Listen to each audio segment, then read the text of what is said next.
It's the Louisiana Children's Trust Fund.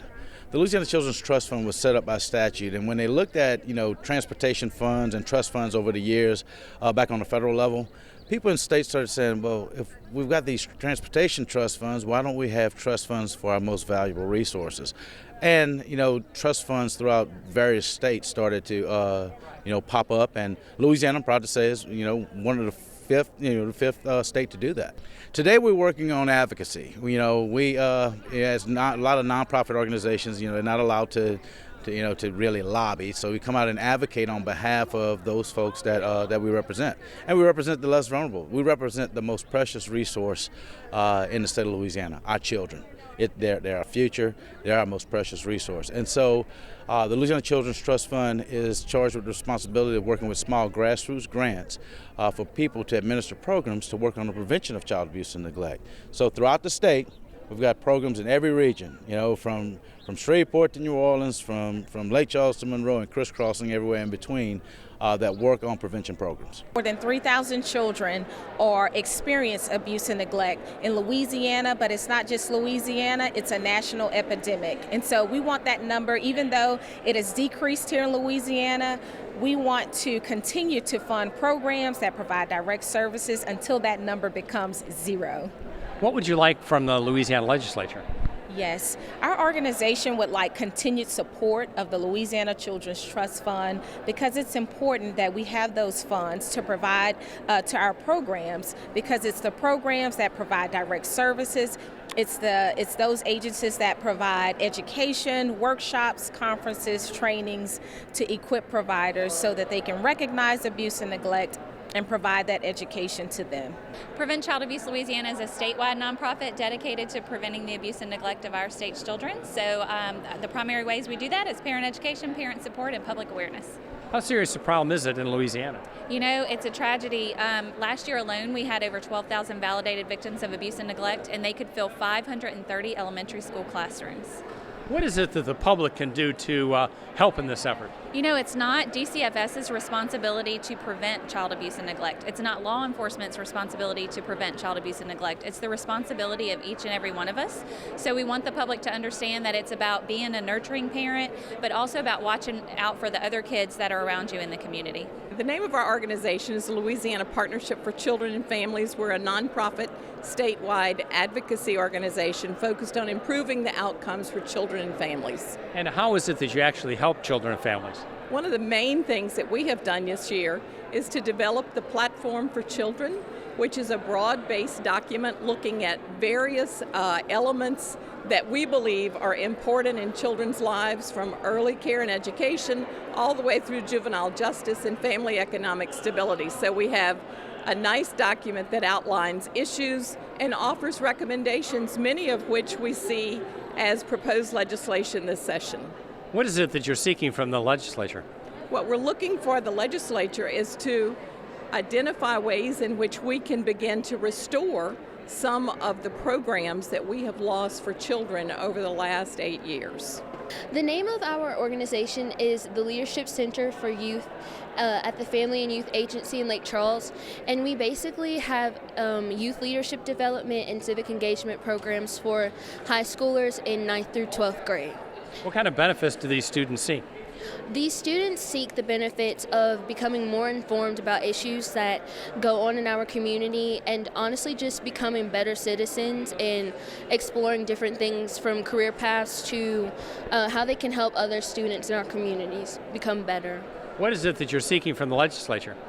We're trying to really make sure that they're very informed on things like cyberbullying or teen suicide, different issues that affect us all the time and the pressures that teens face. We're Big Brothers, Big Sisters of Acadiana, and we serve youth age 6 to 17, and we provide them one-to-one mentoring opportunities. So we take kids that have typically faced adversity in their lives, and they get referred to our program either by a parent, a teacher, a counselor, as having some identifiable need that could benefit from an additional adult in their life. And so we go and recruit volunteers volunteers to serve as big brothers or big sisters in our program. And the programs are very simple. We have a community-based where you would pick your little up twice a month and spend a couple hours each time with them out in the community. And we also have school-based mentoring or site-based mentoring where you go actually that child's school or another designated site and spend an hour a week for the duration of a school year typically. So that's pretty much the gist of our program. What kind of response have you had so far? Well, the response is overwhelming to the point that we typically, as Big Brothers Big Sisters agencies, always have a waiting list. There's always a need. We're always in need of more mentors to place in these children's lives. So it's a great response, and kids as well as the volunteers have great outcomes with these relationships. All of our research shows that their outlook on life is more positive. Their grades get better, behavior's better. They have a higher propensity to want to complete high school or go to college, and it's really just a beneficial relationship for those two, the big and the little, but then putting positive children and a prepared child out into the workforce and a community really benefits all of us in the long run. Our organization is the Louisiana Foundation Against Sexual Assault, otherwise known as LaFASA, and how we help children is we provide services and resources to the direct service centers in the state of Louisiana who work with children. So we don't specifically work with children, we help those who do. And so how we receive this funding is we provided a training for advocates across the state of Louisiana to help better serve them, for them to be better trained and to be more knowledgeable around this topic to serve children. We are the Louisiana Foster and Adoptive Parent Association. We represent foster parents across Louisiana, offering support and services to foster parents throughout the state. What is it that foster parents need help from in Louisiana? Foster parent needs community support with the children. These children have been through a lot of neglect and abuse, and they come into our home with many needs. And the community could step up and offer after-school tutoring and other resources for these children that they need. What are you seeking from the legislature? Funding, like everybody else. We are not even asking for additional funding. We're asking for the funding to be kept in place now for the state to be able to support foster adoptive parents and the children in their care. Good afternoon. I'm Dr. Dana Hunter, the Executive Director of the Louisiana Children's Trust Fund. We are grateful that each of you came out today to let our presence be known that we are in support of preventing child abuse and neglect among children in Louisiana. Every year, thousands of children experience abuse and neglect. We all know what that does to children. We all know what the research says. Kids who experience abuse and neglect are less likely to attend college. They're less likely to graduate from high school. They're more likely to have mental health issues. And these are many of the risk factors that we want to decrease among children. And so to do that, we know that prevention is paramount. And so we thank each of you for coming out today. And so welcome to the annual day at the Capitol. And today we'll have a few of our dignitaries to greet you and to welcome you as well. Welcome. On behalf of the Louisiana Children's Trust Fund Board of Directors and the staff, I want to say welcome to the Legislative Day at the Capitol. We're so proud of the fact that you guys have taken the time to come down here and make your issues known to legislators. It takes more than just the staff, it takes more than just the department to come out and talk to them and make them understand that these issues are serious throughout the state.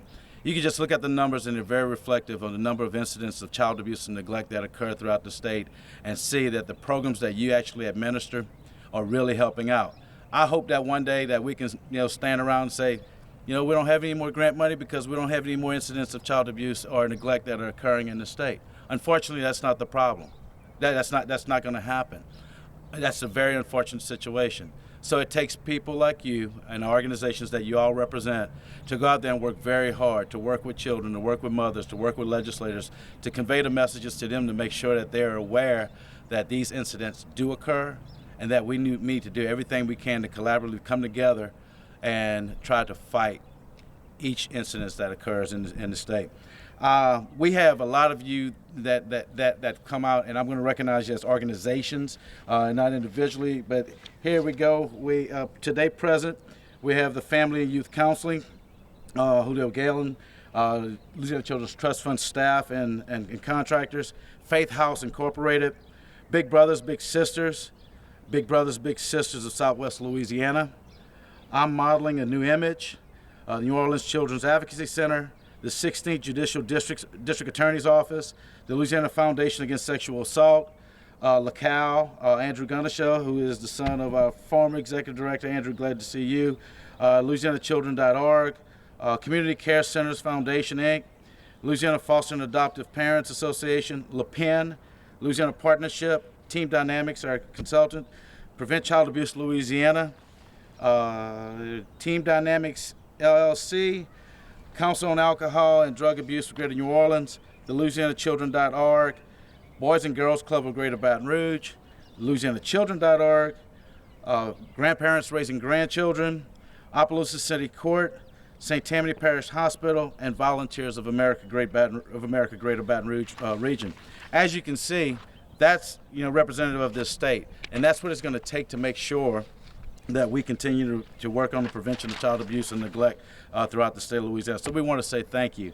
And I want to start off with an apology that I have not been able to escape this place and get out in the field and see you all and come and visit with you and see your programs, because that's where my heart is. And I know the work that you do and how incredibly valuable this work is. And it the old saying of it takes a village is so incredibly true, and you are that village. Somebody years and years ago, when I was at Prevent Child Abuse, I remember a reporter saying to me, how did this child slip through the cracks? And it just flew all over me. And I took his hand and I said, he did not slip through the cracks. He slipped through our fingers, and we let him fall, and it's our fault. That's what happened to this child, because we are responsible. You and me, we dropped him. That reporter never came back to Prevent Child Abuse. But it was so true to me that is what happens when we lose a child, or when we have a child that's abused, or we have a child that goes hungry, or we have a child whose parent doesn't pay child support. We are dropping them, and it's our job to not let that happen. And in this crazy budget crisis, when we are cutting programs that do incredible work and just holding on by the skin of our teeth, it literally takes even more from you and your boards and your communities to fill in the gaps of what state government is not funding and at this day and time cannot fund. So I just want to say thank you so very much for what you do, because I do know that it keeps people safe, it keeps people secure and comforted, and they get a good night's sleep. They know that they're taken care of. They know that they're loved. And that is just what every single child in our state deserves. So thank you so much for all that you do to make that a reality for them. Well, hello, everyone. It's so nice to get to visit with you today. As you said, my name's Edie Winkle, and I'm one of the Training and Technical Assistance Coordinators for the Friends National Center for Community-Based Child Abuse Prevention. You can see why we shortened that to CBCAP, right? We are a federally funded technical assistance center that is provided with the mission to support the state lead agencies like the Louisiana Children's Trust Fund in helping to build their capacity to provide child abuse and neglect prevention services that really are based on the research and that have a strong focus on gathering data to understand their impact on families. As a part of the work I do, I get to observe programs around the nation and the work they're doing in prevention. I get to see organizations that are doing just amazing things, and I've got to visit with some of you today and learn about some of the great work you're doing here, and it's so exciting. The interesting thing is that we're tasked with this huge effort of keeping families stronger and better together, right? And in order to do that, we're given this silly small amount of money that makes our work so hard. And so your dedication to the work that you do is just really appreciated, and I'm so excited to have got to meet many of you today. The mission and mandate from the federal government is around the research, right? And basing our programs on the research. And what's been really exciting to me is what we've learned in the last 20 years since I've entered the field. We have learned so much about the effects of stress and trauma on the developing brain. we have learned an incredible amount about what adverse childhood experiences can do to the long-term health and well-being of an individual. But the cool thing is that we've also learned about these characteristics known as protective factors that can help mitigate all that crazy, horrible, negative stuff. And so it's just been a really exciting time to be in the field, and to watch the prevention work grow and develop has just been amazing. So I'm just going to close to say I'm really excited to be here to work with the Louisiana Children's Trust Fund and to get to learn more about the work that you do. And so thank you for your dedication.